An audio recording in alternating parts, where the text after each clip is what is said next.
ನಾನು ಈ ಕಾಂಗ್ರೆಸ್ಸಿನ BK ಹರಿಪ್ರಸಾದ್ ಮತ್ತು ಇನ್ನ ಪುಂಡ ಪೋಖರಿಗಳ ತರ ವರ್ತಿಸ್ತಿರುವಂತಹ ಅವರ ಶಾಸಕರ ಬಗ್ಗೆ ನಾವು ಮಾತಾಡಕ್ ಹೋಗಲ್ಲ. ಆದ್ರೆ ಕೇಳಿ ಕಾನೂನು ಪದವೀಧರರಾಗಿರುವಂತಹ ಮಾನ್ಯ ಮುಖ್ಯಮಂತ್ರಿ ಸಿದ್ದರಾಮಯ್ಯನವರು ಇದನ್ನೆಲ್ಲ ನೋಡಿಕೊಂಡು ಶಾಸಕರುಗಳಿಗೆ ಇದೇ ರೀತಿ ಚಿತಾವಣೆ ಕೊಟ್ಕೊಂಡು ಕೂತ್ಕೊಂಡಿದ್ರಲ್ಲ, ನಿಮ್ಮ ಉದ್ದೇಶ ಏನು ಸರ್ ಸಿದ್ದರಾಮಯ್ಯನವರೇ? ಯಾವ ಘನ ಕಾರ್ಯಕ್ಕೋಸ್ಕರವಾಗಿ ನೀವು ಜಂಟಿ ಅಧಿವೇಶನವನ್ನ ಕರೆದಿದ್ದೀರಿ? ನೀವು ಕಾನೂನು ಪದವೀಧರರು ಹೇಳಿ, ಜಂಟಿ ಅಧಿವೇಶನವನ್ನು ಯಾಕೆ ಕರೀತಾರೆ? ಜಂಟಿ ಅಧಿವೇಶನದಲ್ಲಿ ರಾಜ್ಯಪಾಲರು ಭಾಷಣ ಮಾಡಬೇಕಾದ್ರೆ, ಅದು ಕೇಂದ್ರದಲ್ಲಿ ರಾಷ್ಟ್ರಪತಿಗಳು ಭಾಷಣ ಮಾಡಬೇಕಾದ್ರೆ ಸಿದ್ಧಪಡಿಸುವಂತಹ ಭಾಷಣ ಏನಾಗಿರುತ್ತೆ? ಆದ್ರೆ ನೀವು ಬರ್ದಿದ್ದೇನು? ಪ್ರಾರಂಭದ 11 ಪಾಯಿಂಟ್ಗಳು ಕೂಡ ಕೇಂದ್ರ ಸರ್ಕಾರದ ಹತ್ರ ಬೆರಳು ತೋರಿ ಕೇಂದ್ರ ಸರ್ಕಾರವನ್ನ ಖಂಡಿಸುವಂತ ಒಂದು ಖಂಡನ ನಿರ್ಣಯ ತರ ಇತ್ತು. ಇದನ್ನ ರಾಜ್ಯಪಾಲರು ಓದ್ಬೇಕು ಅಂತ ಹೇಳಿದ್ರಿ. ರಾಜ್ಯಪಾಲರು ಅದರದ್ದು 2 ಲೈನ್ ಓದಿ ಅವರು ಭಾಷಣವನ್ನ ಮೊಟಕುಗೊಳಿಸಿದ್ದಾರೆ. ಈ ಹಿಂದೆ ನೀವು ವಿರೋಧ ಪಕ್ಷದಲ್ಲಿ ಇರುವಂತ ಸಂದರ್ಭದಲ್ಲಿ ಹಂಸರಾಜ್ ಭಾರದ್ವಾಜ್ 2008ರಲ್ಲಿ ಇದೇ ಕೆಲಸ ಮಾಡಿರ್ಲಿಲ್ವಾ? ಆಗ ಬಿಜೆಪಿ ಶಾಸಕರು ಹೋಗಿ ನಿಮ್ಮ ಹಂಸರಾಜ್ ಭಾರದ್ವಾಜ್ ಅವರನ್ನು ತಡೆದು ಅವ್ರ ಮೇಲೆ ಘೋಷಣೆ ಹಾಕುವಂತ ಕೆಲಸ ಮಾಡಿದ್ರ?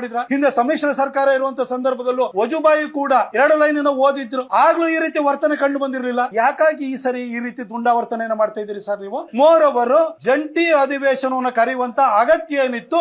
ಮಾತು ನೀವು ಸಿದ್ಧಪಡಿಸಿರುವ ಭಾಷಣ ಹೇಗಿತ್ತು ಸರ್? ಇನ್ 1 ತಿಂಗಳು ಕಾದಿದ್ರೆ ಬಜೆಟ್ ಅನ್ನು ಮಂಡಿಸ್ತಾ ಇದ್ರಿ. ಬಜೆಟ್ ಅಲ್ಲೇ ನೀವು ಜಂಟಿ ಅಧಿವೇಶನ ಮಾಡಲೇಬೇಕು. ಈ ಹಿಂದೆ ಕೇಂದ್ರದಲ್ಲೂ ಕೂಡ ವಿಶೇಷ ಸಂದರ್ಭ ಅಂತ ಹೇಳಿ ಪೋಟಾ ಕಾಯ್ದೆಯನ್ನು ತರಬೇಕಾದ್ರೆ ಜಂಟಿ ಅಧಿವೇಶನವನ್ನು ಮಾಡಿದ್ರು. ನೀವಿವಾಗ ಯಾವ ಉದ್ದೇಶವನ್ನು ಇಟ್ಕೊಂಡು ಜಂಟಿ ಅಧಿವೇಶನ ಮಾಡ್ತಾ ಇದ್ರಿ ಸರ್? ಕೇಂದ್ರ ಸರ್ಕಾರದ ಒಂದು ಯೋಜನೆಯನ್ನ ಖಂಡಿಸೋದಕ್ಕೋಸ್ಕರ, ಒಂದು ಖಂಡನ ನಿರ್ಣಯವನ್ನು ಮಂಡಿಸೋದಕ್ಕೋಸ್ಕರ ಮತ್ತು ಅದನ್ನ ಅಂಗೀಕರಿಸೋದಕ್ಕೋಸ್ಕರ ಸಂಖ್ಯಾಬಲದ ಮತದಲ್ಲಿ ನೀವು ಕರೆದಿದ್ದೀರಿ ಸರ್. ಏನು ಮೇಲ್ಪಂಕ್ತಿಯನ್ನು ನೀವು ಹಾಕೊಡ್ತಾ ಇದ್ದೀರಿ ಸರ್ ನೀವು? ನಿಮ್ಮ ಏನು ಈ ಒಂದು ಜಂಟಿ ಭಾಷಣದ ಒಳಗಡೆ ಇರುವಂತ ಅಂಶಗಳೇನು? ಏನು ವಿಷನ್ ಡಾಕ್ಯುಮೆಂಟ್ ಇರ್ಬೇಕದು? ನಾವು ಮಾಡಿರುವಂತ ಸಾಧನೆ ಕಳೆದ 2.5 ವರ್ಷಗಳಲ್ಲಿ ನೀವು ಏನು ಕಳೆದು ಗುಡ್ಡೆ ಹಾಕಿದಿರಿ ಅನ್ನೋದ್ರ ಬಗ್ಗೆ ಹೇಳ್ಬೇಕಿತ್ತು. ಅದರಲ್ಲಿ ಏನ್ ಹೇಳಿದಿರಿ ನೀವು? ಅದ್ರೊಳಗಡೆ 2.5 ವರ್ಷಗಳಲ್ಲಿ ಮಾಡಿರುವಂತಹ ಘನ ಕಾರ್ಯ ಏನು ಅಂತ ಹೇಳಿ ಅದರೊಳಗಡೆ ನೀವು ಉಲ್ಲೇಖವನ್ನು ಮಾಡಿದಿರಿ. ಬರೀ ನಿಮಗೆ ಪೇಜ್ ಅಲ್ಲೂ ಕೂಡ, ಪ್ರಾರಂಭದ 5 ಪೇಜ್ ಅಲ್ಲೂ ಕೂಡ ನೀವು ಕೇಂದ್ರ ಸರ್ಕಾರವನ್ನು ಬೈಯುವಂತ ಕೆಲಸವನ್ನೇ ಮಾಡಿದಿರಿ. ಅದನ್ನ ರಾಜ್ಯಪಾಲರು ಓದ್ಬೇಕಿತ್ತ?